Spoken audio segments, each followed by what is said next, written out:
3장 말씀을 통해서 하나님의 말씀을 같이 나누겠습니다. 우리가 지난 시간에 3장 전반부 말씀을 통해서 상하에 임하는 바울의 이 자세를 살펴봤죠.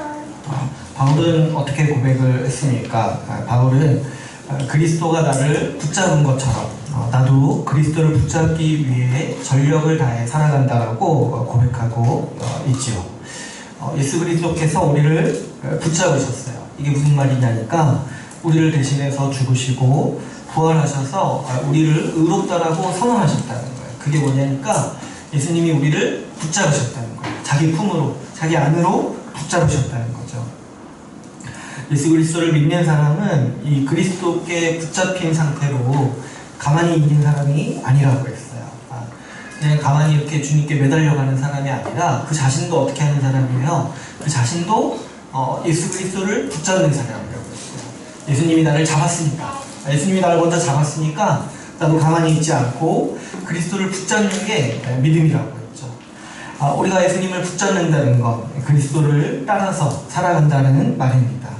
예수님께서 나를 위해 죽으셨듯이 나도 주님의 죽으심을 본받아서 살아가는 삶의 모습인 것이죠.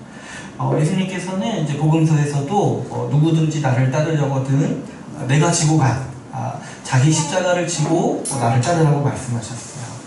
우리는 예수님을 붙잡으면서 이 십자가의 길을 가는 사람들이죠.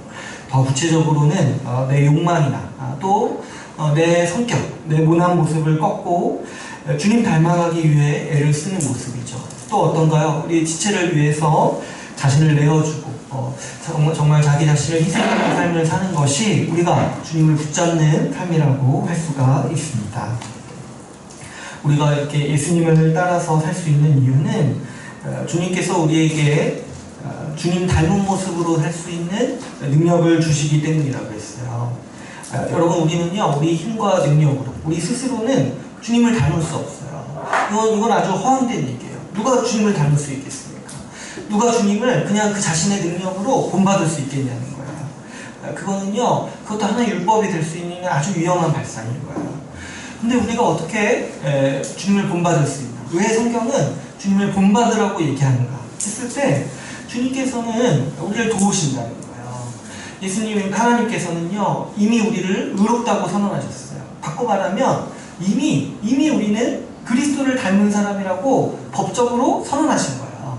그런데 단순히 법적으로 선언하셨을 뿐만 아니라 성령을 주셔서 성령을 통해서 실제로 예수 그리스도를 닮아 살아가도록 만드신다고 했어요.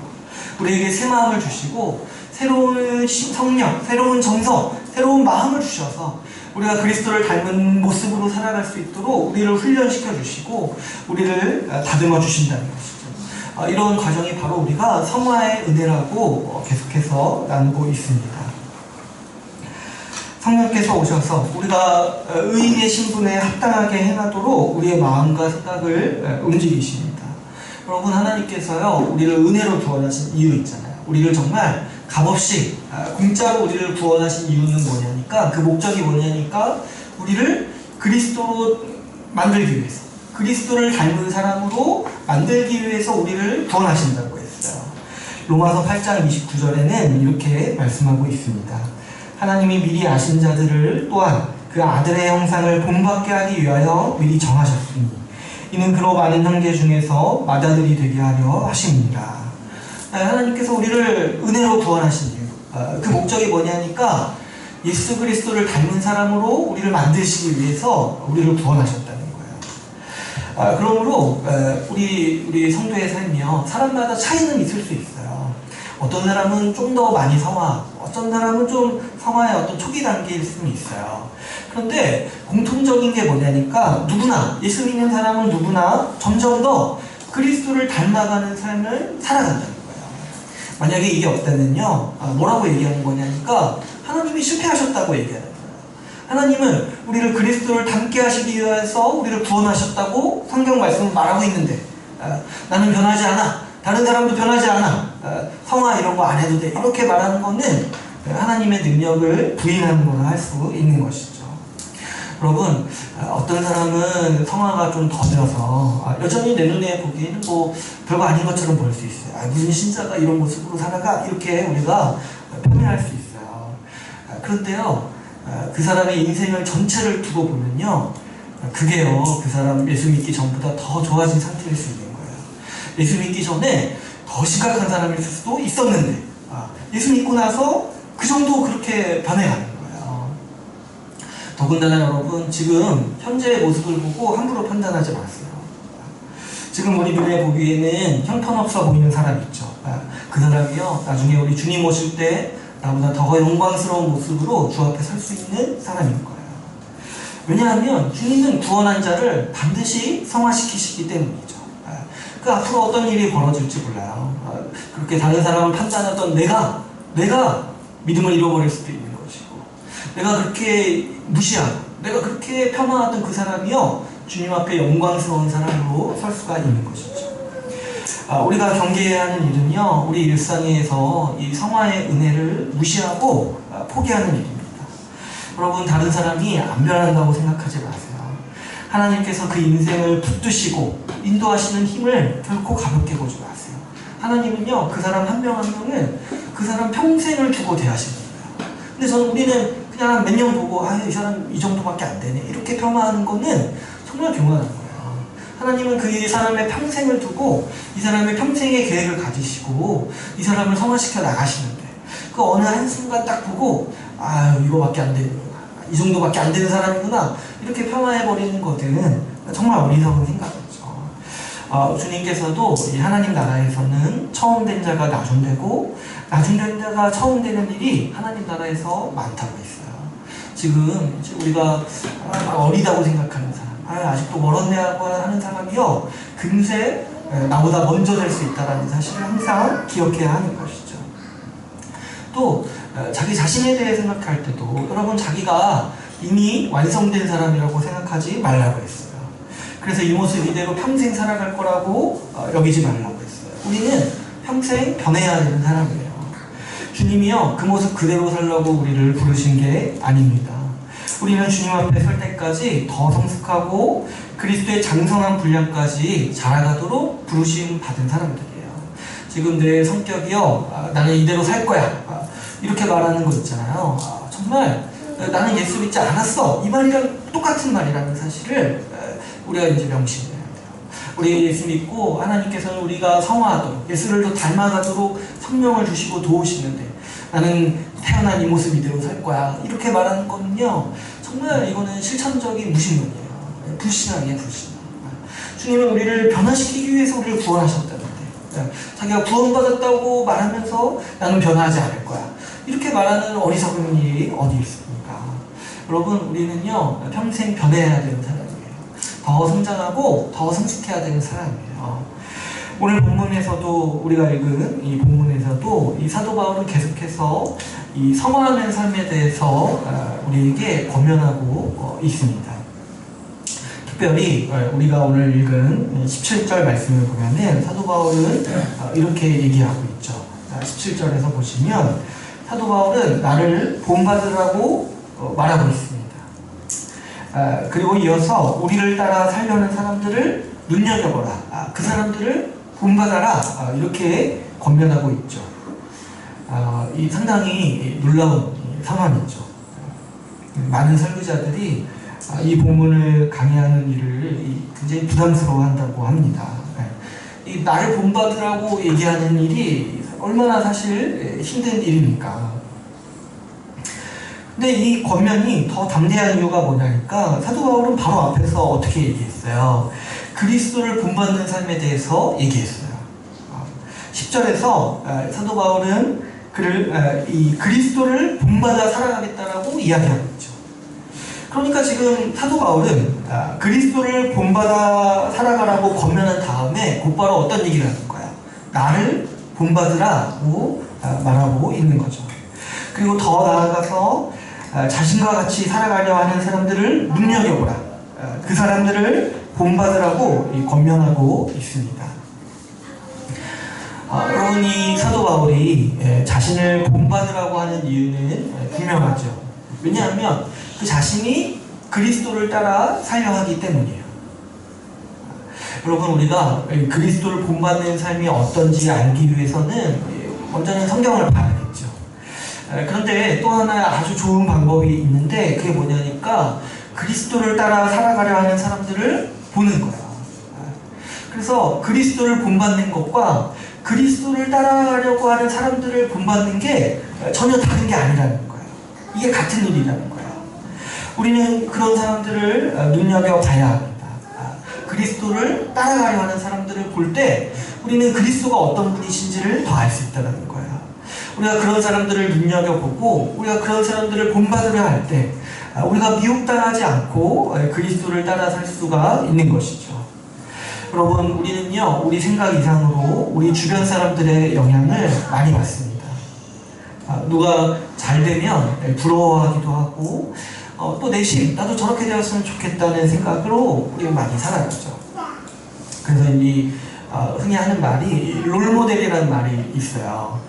각자 자기 분야에서 성공한 사람들을 이런 롤 모델로 삼아서 그 사람을 본받아 자기도 성공해 보려고 하는 이 사람들의 어떤 이제 개념이 이 단어에 이제 나와 있죠. 사람들은요, 끊임없이 주변 사람을 모방하려고 합니다. 아이들도 보면은 어렸을 때 성장하는 방식이 뭐냐니까 부모를 모방하는 거예요. 주변에 있는 사람을 모방해서 나도 그 사람을 통해서 성장하려고 하는 게 우리 사람이 성장하는 방식이에요. 어렸을 때도 부모를 모방하지만 우리가 조금 더 성장했어도 우리는 본받을 사람을 찾고 그 사람을 따라 살려고 합니다. 그래서 이렇게 청소년기 때도 그리고 대학 시절 청년 때도 우리는 멘토를 원하고 본받을 사람을 원하는 거죠. 그래서 사실 주변에 어떤 사람이 있느냐가 우리의 성장에 많은 영향을 미치는 거예요. 이게 굉장히 우리가 신앙생활 할 때도 그렇고 어떤 인격을 갖춘 사람이 되냐에 있어서 주변 사람이 중요한 거예요. 그래서 이 세상에서 옛말에도 친구를 보면 그 사람을 알 수 있다고 하잖아요. 왜 그러냐니까 우리 사람이 성장하는 방식이 자꾸 주변을 모방하고 주변을 본받는 게 우리 사람이 성장하는 방식이라는 거예요. 우리가 우리 주변에 우리 나름대로 매력적이라고 느끼는 사람들을 쫓아서 살아가기 때문이죠. 그런데 지금 사도 바울의 염려는 여기에 있습니다. 우리가 주변의 영향을 많이 받는데 주변에 예수 십자가 복음을 대적하는 사람이 많다는 거예요. 우리 18절 말씀을 우리가 같이 읽었는데요. 다시 한번 같이 한번 읽어보겠습니다. 18절 말씀을 읽어볼게요. 같이 시작. 그때 여러분이 말하거니와 이제 오늘을 보며 말하노니 여러 사람들이 그리스도의 십자가의 원수로 하느니라. 네, 사도 바울은 교회 안에서 지금 이제 세상에 대해서 얘기하는 게 아니에요. 지금 교회 안에서 십자가의 원수로 행하는 사람들이 많다고 아주 통해하는 심령으로 말하고 있습니다.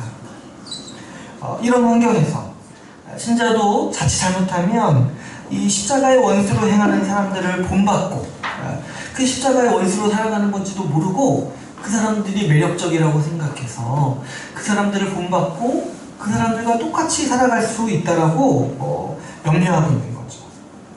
그래서 사도 바울은 그리스도를 따라 살아가려고 하는 나를 본받아라. 그리고 나와 같이 사는 사람들을 유심히 보라고 우리에게 권면하고 있습니다. 사도 바울은 당시 이 십자가의 원수로 행하던 사람들의 모습을 아주 강한 표현으로 묘사하고 있습니다.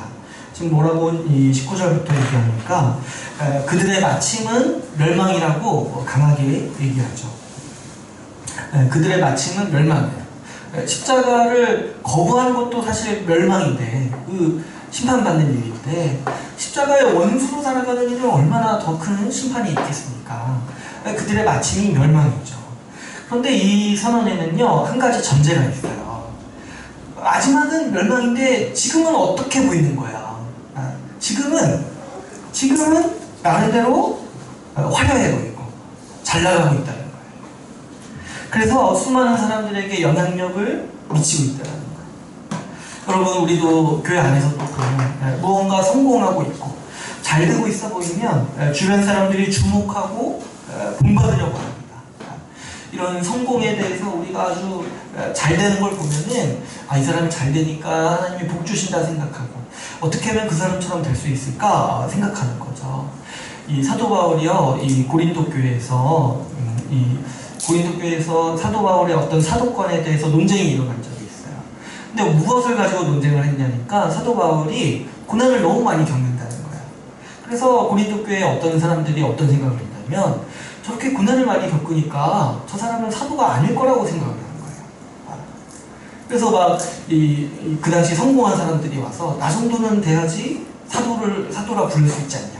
나 정도 이렇게 주님이 복 주시고 이 나름대로 세상에서 성공한 사람이 사도가 돼야 되지 않냐. 이런 얘기를 하는 거예요. 그래서 사도 바울이 고린도 교회에 보내는 편지를 보면은 내가 주를 위해 고난받았기 때문에 내가 더욱더 사도라고 얘기하고 있어요. 여러분, 지금 십자가의 원수로 살아가는 사람들이요, 성공한 인생일 수 있어요. 세상의 기준으로 보면 성공한 인생일 수 있고 잘 나가는 사람이고 영향력 있는 사람일 수 있어요. 근데 사도 바울은 지금 뭐라고 말하냐니까 그들의 마침은 멸망이라고 선언하고 있는 것이죠. 또 그들의 어떤 구체적인 삶의 모습을 또 묘사할 때 사도 바울은 이렇게 또 얘기하고 있습니다. 그들의 신은 배우, 그의 영광은 그들의 부끄러움에 있다라고 설명하고 있죠. 지금 여기서 바울은 우리가 지지난주에도 다뤘던 이 할례를 주장하는 율법주의자들의 특징을 묘사하고 있어요. 그 영광은 그들의 부끄러움에 있다고 하죠. 이게 무슨 표현이냐니까 그들이 이제 자랑하는 할례를 비우는 표현이에요. 할례를. 이 할례가 사실은 이 로마 문화권에서는 굉장히 부끄러운 일이었어요. 이 로마 문화가 나름대로 이 목욕 문화였기 때문에 이 목욕탕에 많이 가는 문화였다고요. 근데 이제 발가벗은 모습을 보는데 할례 받은 모습을 보면 사람들이 굉장히 부끄럽게 여기고 비웃었다고 해요. 그러니까 지금 사도 바울은 뭐라고 얘기하냐니까 지금 할례 그거 아무것도 아니고 하나님 앞에 인정받는 일도 아닌데 그리고 그 당시 어떤 상식, 그 당시 어떤 공통적인 정서로는 굉장히 부끄러운 일인데 이 할례파 유대인들은 그 일이 부끄러운 일인지도 모르고 자신들의 부끄러움을 영광으로 생각하고 있다라고 비웃고 있는 것이죠. 또 뭐라고 얘기합니까? 그들의 신은 배라고 얘기해요. 그들의 하나님이 배라는 거예요. 배. 이게 무슨 말이냐니까 이거는 지금 폭식하고 있다 이런 얘기가 아니에요. 무슨 말이냐니까 이 율법주의자들이 지키는 정결유례를 비웃는 표현인 거예요. 이 할례파 유대인들이 할례만을 주장했던 거 아니라 이 정결유례까지 지켜야 된다고 주장했던 것 같아요. 근데 이제 정결유례 중에 많은 비중을 차지하는 게 뭐냐니까 음식에 대한 거예요. 그래서 우리가 보게 되면은 무엇을 먹고 무엇을 먹지 말아야 될지 이런 얘기들이 굉장히 율법에 많이 있는 거예요. 근데 이 할례파 유대인들이 이런 것들을 지켜야 된다고 굉장히 강력히 주장했던 거예요. 그래서 이 사도 바울이 보기에 정말 의롭게 살아가기 위해 힘쓰는 게 아니라 맨날 와서 논쟁하는 게 뭐냐면 너 이거 먹지 마라. 이거 먹으면 하나님 앞에 죄 짓는 거다. 이런 식으로 자꾸 먹을 거 가지고 이렇게 우리 거룩한 삶에 대해서 자꾸 얘기하는 거야. 사실 지금 유대인들은요 지금도 그러고 있다고요. 지금도 TV에서 하는 백분 토론 하는 거 보면은 백분 토론 같이 이렇게 TV에서 하는 걸 보면은 무엇을 먹을 수 있는가 이런 거 가지고 토론을 하고 있다는 거예요. 그래서 사도 바울이 그런 사람들을 보면서 뭐라고 얘기했냐니까 그렇게 이렇게 먹을 거에 관심이 많고 그렇게 자기 그 먹는 거를 위한 걸 보니까 그들의 하나님은 그 자신의 배라고 비웃고 있는 거예요. 하나님을 섬기는 게 아니라 자기의 배를 섬기고 있다라고 비웃고 있는 것이죠. 이 표현들이 무슨 말입니까? 교회 안에 들어와서 이 교회 밖에서 이러면 사실 사도 바울이 이렇게까지 얘기하지 않아요. 그런데 교회 안에 들어와서 이 십자가의 원수로 살아가는 일이 얼마나 바보 같은 일인지 알라는 거예요. 부끄럽게 여겨야 하는 그 일을 오히려 자랑하고 있다라고 사도 바울은 아주 비판을 하고 있는 것입니다. 이런 사람들의 동기를 사도 바울은 땅의 일을 생각하는 자라고 말하고 있습니다. 여러분, 이 십자가의 원수로 행동하는 사람들이요, 십자가를 모르는 사람들이 아니에요. 이들은 십자가를 알면서도 십자가가 말하는 삶과 전혀 반대에 있는 삶을 추구하는 사람들이죠. 자기가 예수 그리스도의 십자가 복음을 믿는다고 말하면서도 자기 십자가를 지지 않고 십자가의 길을 가지 않고 살아가려는 사람들을 말하는 거예요. 여러분, 할레파 유대인들과 같은 율법주의자들은 어떠합니까? 예수 그리스도를 믿는다고 말하면서도 자기 공로를 자랑하고 자기가 더 율법을 지켰다는 이유로 자기 목소리를 높이고 다른 사람을 판단하고 있습니다. 이들의 동기가 뭐냐니까 이 땅의 일을 생각한다는 거예요. 하늘에서 주신 은혜를 받아서 살려고 하지 않고 자기가 더 돋보이고 자기를 자랑하고 내세우고자 하는 동기로 신앙생활을 하고 있다는 것이죠. 또 이 십자가의 원수로 행하는 사람들은 십자가의 길과 반대로 살아가는 사람들을 말하고 있는 거죠. 예수님께서는 누구든지 자기 십자가를 지고 나를 따르라고 말씀하셨는데 자기를 부인하지 않고 예수를 따라가려고 하는 사람, 말씀은 주와 함께 고난을 받으라고 말하는데 오직 이 땅에서 형통하기를 원하고 자기 안위만을 구하는 사람들의 모습을 가리켜서 사도 바울은 그들이 십자가의 원수로 행하고 있고 오직 땅의 일을 생각하는 자들이라고 말하고 있습니다. 지금 사도 바울은요, 이런 사람들이 너무 많아서 눈물을 흘리고 있다고 해요. 자주 이런 사람들에 대해서 경고했는데 이런 사람들이 너무 많으니까 지금도 내가 눈물을 흘리면서 이제 이런 자들을 주의하라고 사도 바울은 권면하고 있습니다.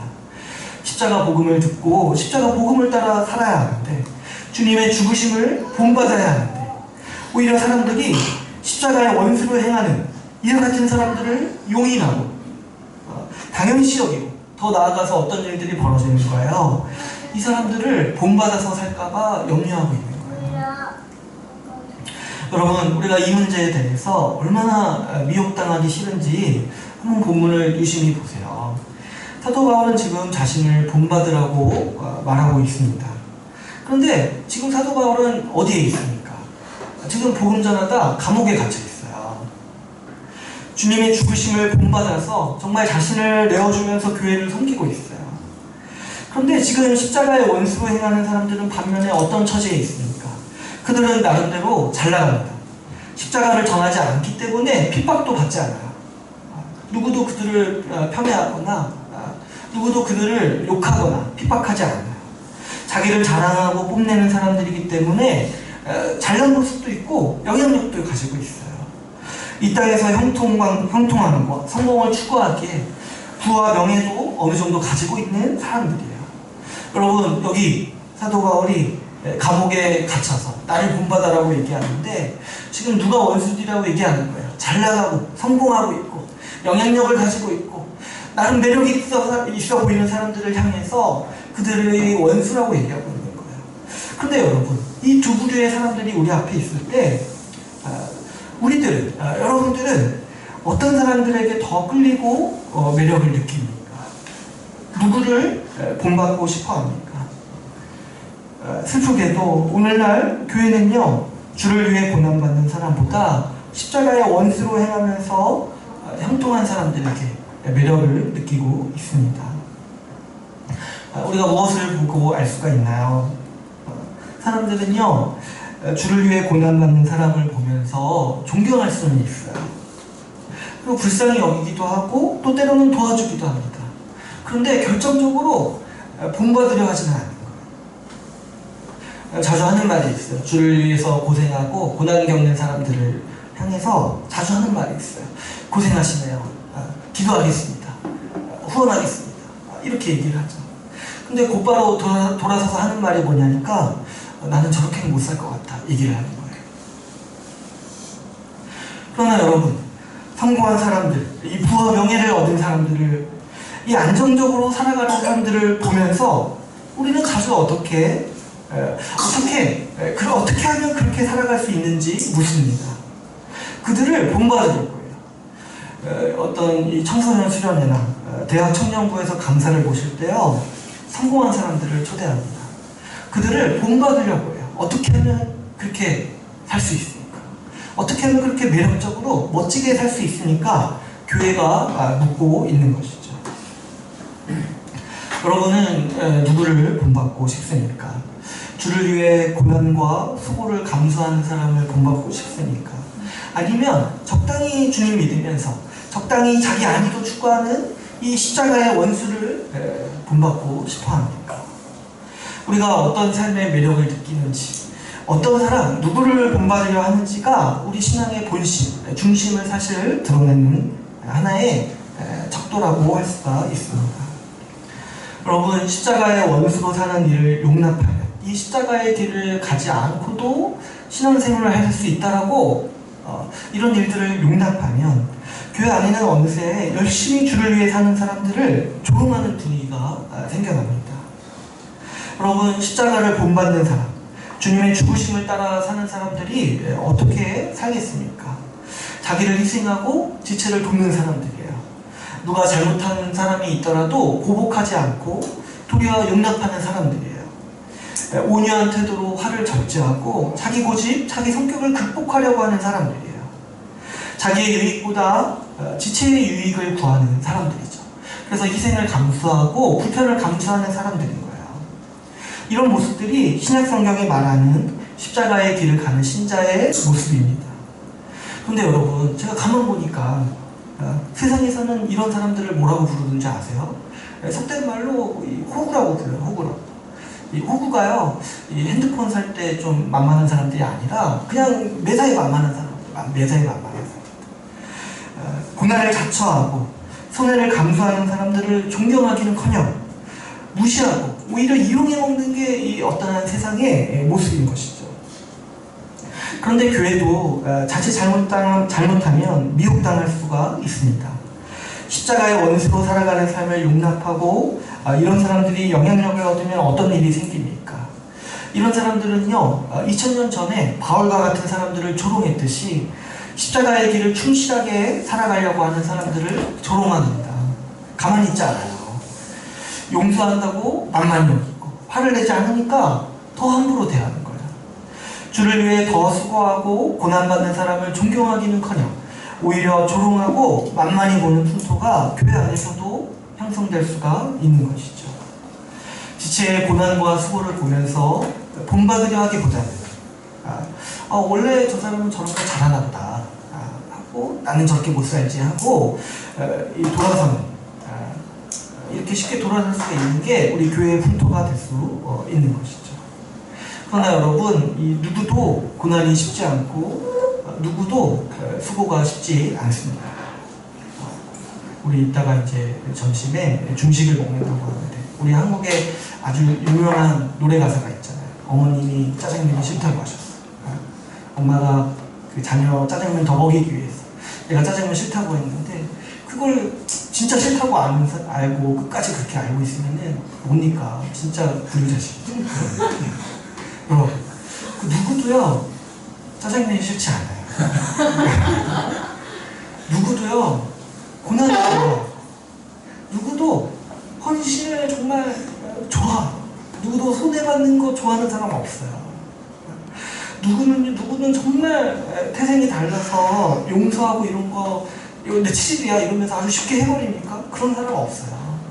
이 세상에요, 아무리 작은 헌신, 아무리 작은 섬김도 그 사람이 피를 흘리고 그 사람이 눈물을 흘리면서 하는 일들일 거예요. 근데 우리가 자꾸 이상해지면 그런 사람들의 수고 헌신이 당연하다고 여기면서 아예 저 사람은 저렇게 사는데 나는 그렇게 못 살아, 이렇게 이런 아주 이상한 태도를 가지게 살아간다는 거죠. 여러분, 우리는 이 주의 죽으심을 본받아 사는 삶의 수고를 알아야 돼요. 그리고 그렇게 사는 삶의 영광을 봐야 합니다. 여러분, 교회가요 이렇게 변해가는 게 아주 수치스러운 일입니다. 이 십자가의 원수로 살아가는 삶을 당연시 여기고 주를 본받아서 고난과 희생을 자처하는 삶을 오히려 조롱하고 비웃고 인정해주지 않는 게요, 교회가 아주 수치스러운 모습을 가지고 살아가는 거예요. 여러분, 우리는 주님의 죽으심을 본받아야 합니다. 그리고 주님을 따라 주님을 닮아 살아가는 사람들을 귀하게 여기고 본받아야 합니다. 그와 같이 행하는 사람들을 우리는 눈여겨봐야 하는 것이죠. 사도들이 버젓이 살아있을 때도요 십자가의 원수로 행하는 사람들이 많다고 했어요. 그러면 마찬가지로 지금도 십자가의 원수로 살아가는 사람들이 많습니다. 교회 안에 있으면서도 십자가 복음과 반대로 살아가는 사람들이 있는 거죠. 이런 거 허용하고 이런 사람들이 많아질수록 교회 안에서는 정말 참된 신앙이 힘든 거예요. 예수 그리스도의 죽음이 아니라 알량한 성공을 본받고자 살아가는 사람들이 있는 것이죠. 그런 사람들은 부끄러움을 자기의 영광으로 생각하는 사람들입니다. 지금 그 사람이 그 추구하는 그거, 그냥 조금 더 좋은 집, 조금 더 알량한 성공, 조금 더 평안한 삶, 그게요 십자가를 지신 주님 앞에서 얼마나 부끄러운 일인지 모르고 추구하는 사람들인 거예요. 예수 그리스도의 은혜에 힘입지 않고 자기 공로를 자랑하고 자기 자신을 뽐내는 사람들이 여전히 있습니다. 그들은요 그리스도를 섬기는 사람들이 아니에요. 그리스도를 섬기는 사람들은 예수님이 자기를 무익한 종으로 여기라고 했어요. 모든 일을 열심히 한 다음에 해야 될 일을 했을 뿐이라고. 나는 무익한 종입니다. 내가 한 건 오히려 무익했습니다 라고 고백해야 된다고 했어요. 그런데 자기를 자랑하고 자기가 섬긴 거, 헌신한 거 자랑하는 건 뭐냐니까 주를 섬긴 게 아니라 자기를 섬기는 거예요. 자기를 하나님처럼 여기고 자기 자신을 하나님으로 생각하는 사람들인 거죠. 지금은 형통해 보이고 남들 보기에 부러움을 살 수 있습니다. 영향력이 있을 수도 있어요. 그러나 그들의 마침은 멸망이요 하나님 앞에서의 부끄러움입니다. 이 땅에서의 안위, 형통만을 추구하는 그들은 땅의 사람들이고 땅의 일을 추구합니다. 열심히 땅의 것을 먹으려고 하는 거예요. 그런 행동이요. 여러분 뱀이 저주를 받았을 때 하나님이 뭐라고 선언하셨습니까? 너는 땅을 기고 땅의 흙을 먹을 거라고 하셨어요. 마찬가지로 땅의 것을 추구하는 사람, 땅의 일을 추구하는 사람들은요 뱀과 같이 땅을 길고 땅의 흙을 먹는 사람들이에요. 그 예수 그리스도께서 십자가를 지셨는데 그 십자가의 가치를 따르지 않고 십자가를 대적하는 가치를 따르는 일들이 이 뱀과 같이 땅의 흙을 먹는 사람들인 거죠. 그러나 여러분 오늘 말씀의 20절 말씀처럼 우리의 신의권은 하늘에 있습니다. 우리는 하늘로부터 성령을 받았어요. 성령이 주시는 힘을 받고 성령이 주시는 능력을 받았어요. 하늘에서 주시는 그 하늘의 생명의 양식, 예수 그리스도의 양식을 먹고 성령을 먹으면서 성령을 힘입어서 살아가는 사람들이에요. 우리는 성령에 힘입어 그리스도의 죽으심을 붙잡으려고 살아가는 사람들입니다. 지금 이 땅에서 모습은 제가 속된 말을 써서 죄송하지만 지금 이 땅에서 우리의 모습은 호구로 보여요. 손해를 감수하고 보복하지 않고 용서하고 화내지 않고 온유하기 때문이죠. 세상은 이런 사람들을 무시하기 마련입니다.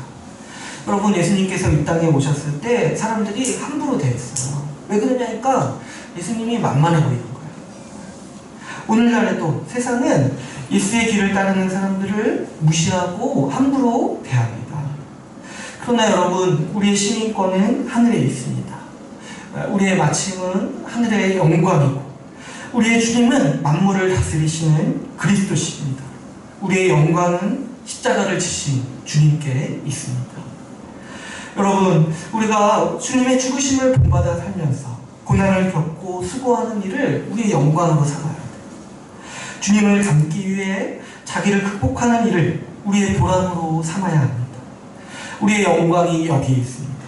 우리가 용서하고 온유하게 살 때 무시를 당하면요 그게 우리가 잘 살고 있다는 반증이에요.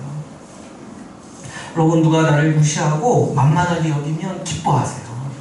그게요 주님을 닮은 거예요. 자 어느 순간 좀 기쁠 때가 있더라고요. 누가 좀 저를 무시할 때 기쁘더라고요. 내가 좀 교만하게 행동하지 않았구나 이렇게 와서 무시할 때 한번 그런 적이 있어요. 무시당하고 집에 돌아가면서 기쁜 적이 있어요. 내가 좀 그래도 좀 했구나.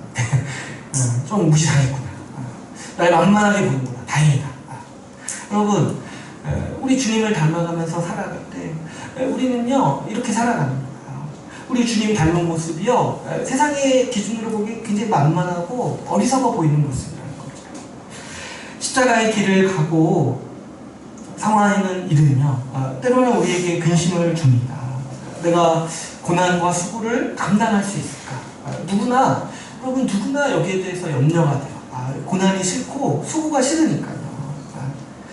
내가 이 고난 성격 변화할 수 있을까? 염려할 수 있고 걱정할 수 있어요. 실제로 고난이 힘들고 수고가 힘듭니다. 정말 자기 고집 한번 꺾으려고 할 때 정말 차라리 내가 죽으면 죽었지 하는 생각이 들 정도로 사람은 이게 힘들어요. 누구나 다 이게 힘들어요. 이게 쉬운 사람은 세상에 없는 거예요. 그래도 여러분, 우리가 이 일에 대해서 염려하거나 낙담할 필요가 없습니다. 우리 오늘 말씀의 21절을 한번 같이 한번 읽어볼까요? 21절 같이 읽어보겠습니다. 같이 읽어볼게요. 시작. 그는 만물을 자기에게 복종하게 하실 수 있는 자의 역사로 우리의 낮은 몸을 자기 영광의 몸의 형체와 같이 변하게 하시리라. 주님은요, 그분이 구원하시고 성화의 길을 가게 하신 성도를요, 정말 마지막에는 어떻게 하실 작정이세요?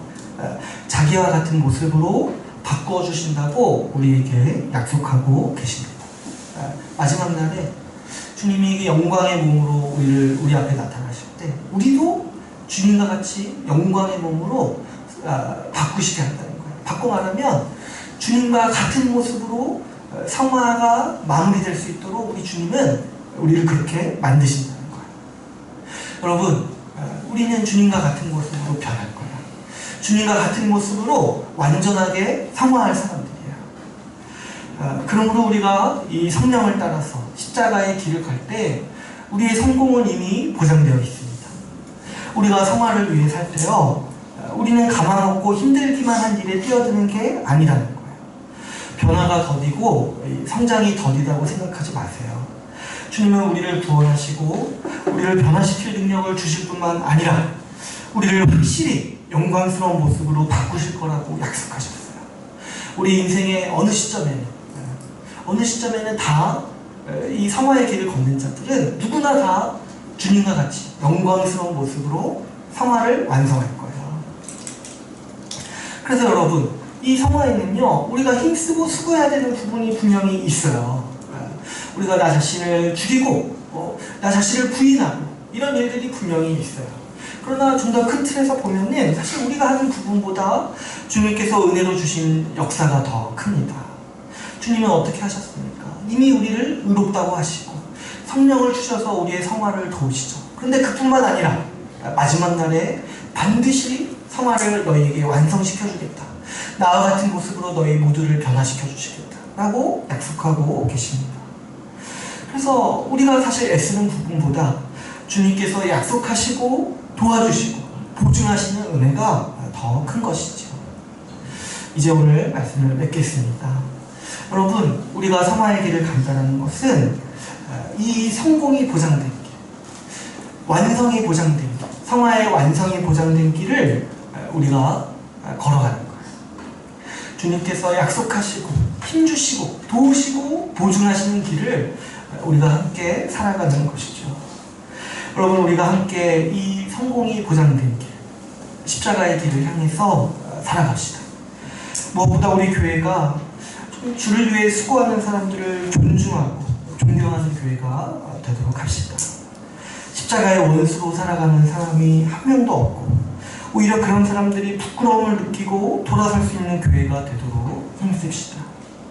십자가 복음을 외면하는 사람이 우리를 보고 우리 교회를 보면서 나는 저렇게 못 살 것 같다고 말할 수 있는 교회가 되어야 합니다. 복음을 외면하는 사람이 나도 저기 가서 살 수 있겠다 생각하면 이게 수치인 거예요. 여러분, 우리가 이런 사람들이 됩시다. 우리 모두가 한 명도 빠짐없이 그리스도를 따라 살면서 우리 자녀에게 또 우리 지체에게 나를 본받으라, 주를 위한 내 고난과 수고를 본받으라 말할 수 있는 교회를 이루어갑시다. 주님의 죽으심을 본받아서 십자가에서 죽으신 주님을 참되게 예배하는 우리 주의 나라 교회가 되기를 소망합시다. 오늘 말씀을 마치고 같이 기도하는 시간을 갖도록 하겠습니다. 우리 이 시간 같이 기도하실 때 우리 이 성화의 은혜를 간절히 구합시다. 우리를 십자가 은혜로 구원하시고 우리를 의롭다 하시고 성령을 보내주셔서 의롭게 살아가게 하시고 마지막 날에 완전히 성화시켜 주시는 주님의 은혜가 큽니다. 우리 이 시간 기도하십니다. 우리가 한평생 살아갈 때 십자가의 원수로 살아가는 삶에 미혹되지 아니하고 온전히 십자가의 길을 따라서 주님을 닮아가는 일에 우리 전력을 다하게 해달라고 우리에게 용기를 주시고 우리에게